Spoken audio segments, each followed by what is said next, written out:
Bonjour à tous et à toutes et bienvenue dans Tech24. Au programme cette semaine, 75% des entreprises aux États-Unis utilisent des systèmes automatisés de tri des CV pour les aider à embaucher. Mais ce système est-il fiable? Sur quels critères ces algorithmes éliminent-ils les candidats? On en parle avec notre invité Joseph Fuller, professeur de management à Harvard. Et dans Test 24, Guillaume Gralet du magazine Le Point nous présentera une montre et des lunettes connectées pas comme les autres. Elles sont équipées d'un antivol et la conception est 100% béninoise. Logiciel de recrutement, tri automatisé des CV, les employeurs du monde entier font de plus en plus appel au numérique pour les aider à embaucher des candidats. Cela inclut des tests de compétences à distance, mais aussi des interviews téléphoniques par boîte vocale interactive. Alors que doit-on penser de l'automatisation des ressources dites humaines? Reportage en Chine de nos collègues de France 3.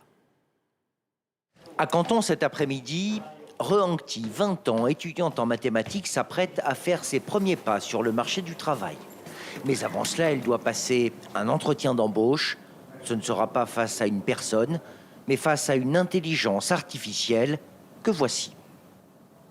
Montrez-nous que vous savez travailler en équipe et donnez-nous un exemple récent. Pendant 2 mois, j'ai travaillé avec 6 personnes venues de 3 universités différentes. 30 minutes, un peu froides, de questions-réponses. Avoir une intelligence artificielle en face de moi plutôt qu'un humain me permet d'être plus détendu. Ma performance est sans doute meilleure. Aujourd'hui, des milliers de Chinois sont embauchés par l'intelligence artificielle. Comment cela marche? Réponse dans cette société. Ici, on met au point des logiciels pour les ressources humaines. Évaluation des données d'un entretien sur la forme et non sur le fond. Tous les grands groupes en Chine, même français, utilisent ce système dans plusieurs étapes de leur recrutement. Les données de l'entretien peuvent être analysées en temps réel. Le système analyse les intonations, l'intensité, l'expression orale. Et les réponses de toutes ces données génèrent une note pour le candidat. Quand on répond à une question spécifique, les points du visage bougent et l'ordinateur évalue les expressions faciales. Dans un pays où plus de 10 millions de diplômés sortent chaque année des universités à la recherche d'un premier emploi, le gain de temps pour les ressources humaines des multinationales est colossal.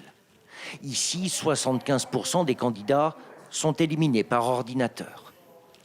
Cette société reçoit entre 30 et 50 000 CV pour 100 postes à pourvoir. Sans l'intelligence artificielle, il nous fallait mobiliser des centaines de collègues pendant plus d'1 mois. Maintenant, le recrutement ne prend plus que 2 semaines. Aujourd'hui, plus de 40% des entreprises chinoises utilisent l'intelligence artificielle pour au moins une étape de leur recrutement. Et pour recruter, les entreprises se tournent également vers l'intelligence artificielle avec des algorithmes capables de scanner les CV à la recherche de mots-clés pour ensuite décider d'éliminer ou de retenir plus rapidement des candidats. Un rapport de la Harvard Business School révèle cependant que ces techniques sont biaisées, dangereuses, voire même contre-productives, écartant de facto des millions de candidats qualifiés.